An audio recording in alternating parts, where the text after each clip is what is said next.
আজকে তো রাখি, সকাল সকালই আমার আদ্রিত একদম স্নান টান করে নতুন জামা কাপড় পরেছে, কিন্তু ঠাম্মির হাতে রাখি পরতে একদমই ইন্টারেস্টেড নয়।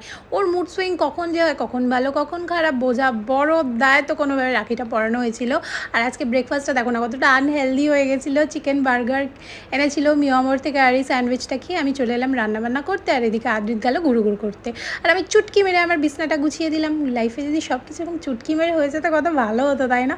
যাই হোক, জোকস পার্ট, দেখো অরিজিৎ চলে এসছে আর ওর বোনরা ওকে এখন রাখি পরাতে চলে এসছে। আর তারপরে আমি স্নান করে প্লামের এই ময়শ্চারাইজারটা ইউজ করছি, আর এটার স্মেলটা অ্যাকচুয়ালি লাইক রোজ।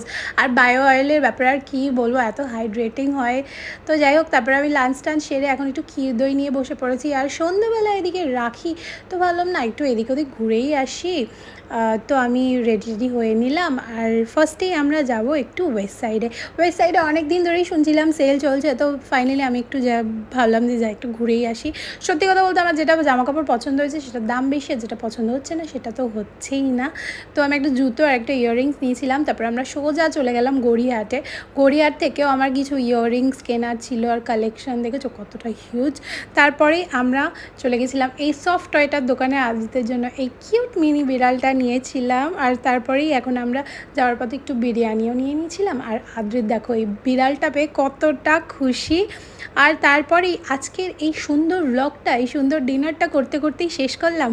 তোমাদের সাথে দেখা হচ্ছে নেক্সট ব্লগ, ততক্ষণের জন্য বাই।